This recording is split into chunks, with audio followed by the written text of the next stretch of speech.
when we look at suffering and death, we should not look at it as just suffering and just death. We should try to see if we can see the big picture. It's very hard when we don't see the big picture because then we are so deeply narrowed down to just the suffering. So, a few points. One is when someone is suffering, we should never give advice. If someone is suffering and you give advice, it's like you putting, salt on their wound. So if someone is in pain, you become the recipient. You try to just be there for them and hear whatever they have to say. Hold their hands, hold them in your arms, and let them say and express any doubts and reservations, completely free of judgment. Sometimes what happens when someone comes crying with their pain and suffering and we give them advice, well, you shouldn't have done this, you shouldn't have done that, and this is why you're suffering, and we give them a whole lecture, and all they need is someone to hear them and someone to hold them. And it's okay if they don't believe in God, because that relationship is between them and God. And a lot of the times those people, they say that they don't believe in God, they're actually just speaking from the space of pain and they're not speaking from their heart. So we just have to be the recipient of being their support and their anchor while they're going through this phase of it's a mental pain, it's a physical pain, and it's temporary and it's only going to blow away. When someone is in pain, they are not always very rational. And thinking that we should be rational and make them understand when they're irrational is we're playing the role of God and being the savior, and we are not their saviors. If they're crying, we cry with them. If they're laughing, we laugh with them. And we just are there, just like Kamala showed by example. So that is understanding from a very general perspective. So now let's see someone whose consciousness is elevated. What perspective do they have? There is a renowned queen in the ancient times. She's considered to be one of the most devout, one of the most powerful spiritual role models of womanhood. And her name is Kunti Devi. She is literally praying to God, God, please give me more pain. Because every time I have any suffering in my life, I always take shelter of you. But whenever there is no pain in my life, I always forget you. So what happens is the false ego, when everything is going good in our life, the false ego, it is playing a very dominant role where it does not let us see the beauty and does not let us experience this immense amount of gratitude and accept the fact that we have been given all these amazing gifts and benedictions. But as soon as we are suffering,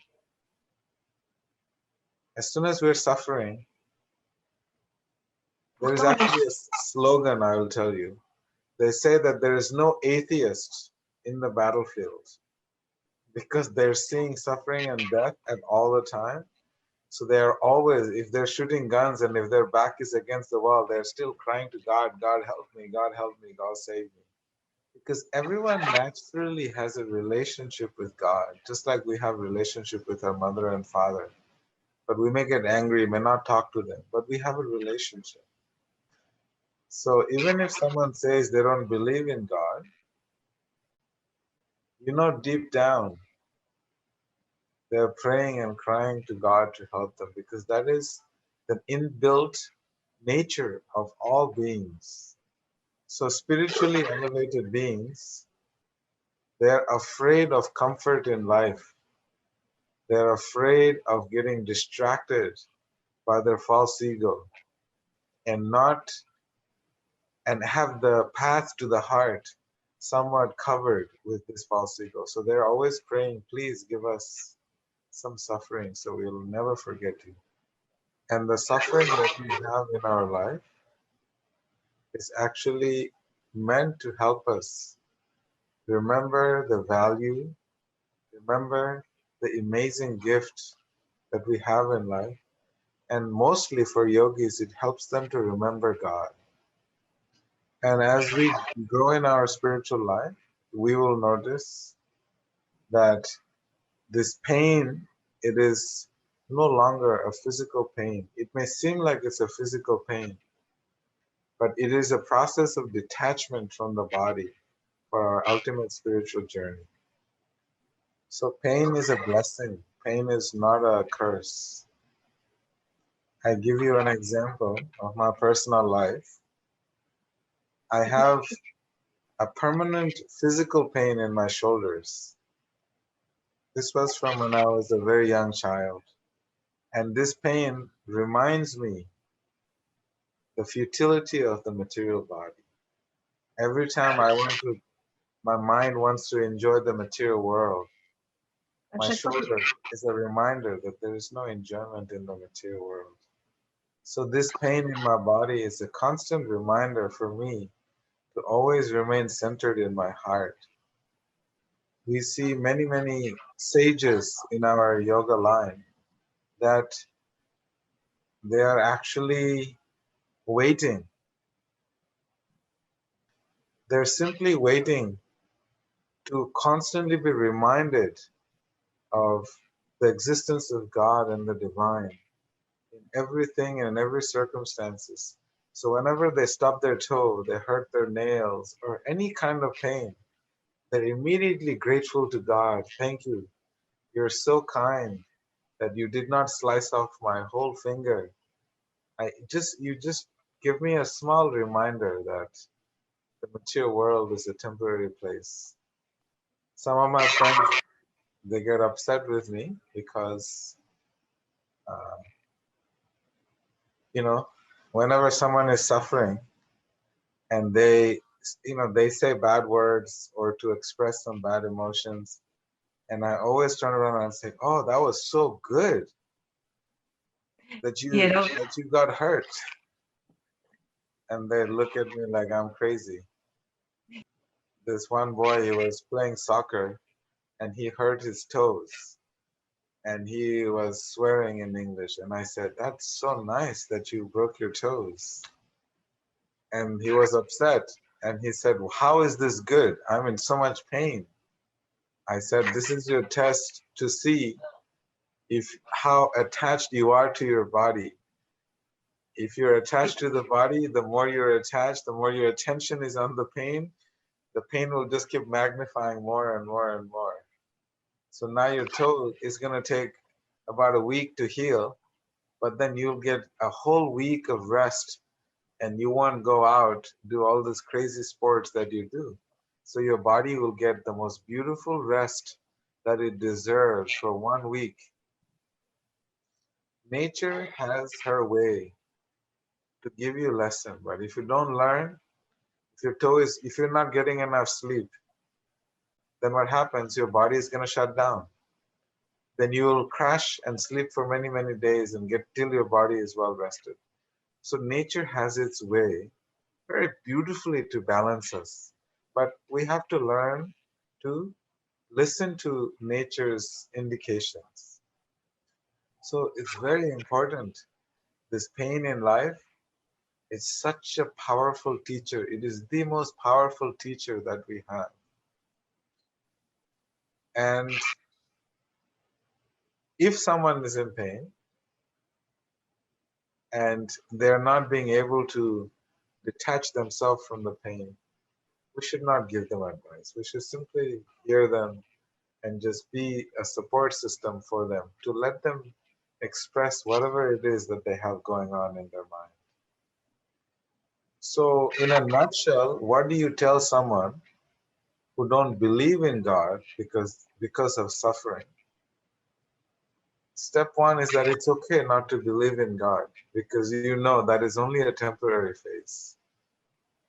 When someone gives their life to God and for a temporary phase they don't believe in God, it is only a temporary phase.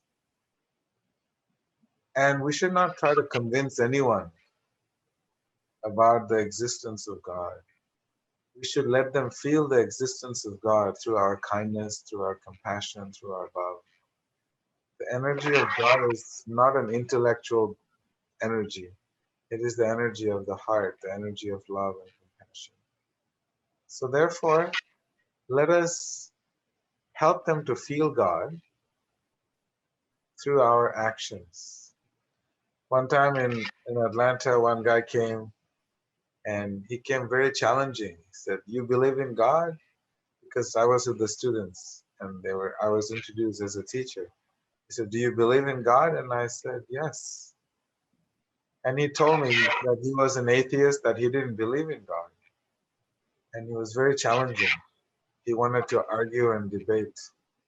He wanted a good fight. I told him that it was fantastic that he doesn't believe in God, that he was an atheist. I say, the fact that we have so much variety in this world, a believer of God, non-believer of God, we are all living this one planet. This only proves to me how God is so amazing that there's so much variety in this one planet. He couldn't figure out because he wanted to fight and I wasn't giving him a fight. So eventually we ended up having a deep philosophical discussion. And it just realized that he became an atheist because he didn't get what he wanted out of life because he didn't get admission into this company, and he prayed to God, he went to church and he did everything he possibly could and it didn't work out. So he said, screw God, he doesn't exist. So if we have true bhakti or true unconditional love, then we will never become atheists because we don't ask God for things. God to remove our problems, God to do this, God to do that. And when he doesn't do it, then we become an atheist. He doesn't exist. I've been praying for 6 months to get rid of this pain and he hasn't removed this pain, so he must not exist. So we make this conditional loving relationship with God. It's not love. It's like a child, that goes to the mother. If the mother doesn't buy him the candy, then the child goes, well, I don't like you, mother. I don't like you anymore. And I don't want to talk to you. And they just go off to their room. So oftentimes it's a little tantrum of the mind, but we know in their hearts they actually do really love their mom. So they actually really love God. So I don't know if that helped at all, Theodore. In conclusion, I would like to say that we should see suffering and pain. What is it that we need to learn? What is it that realization that we need to have? Use it for our spiritual growth.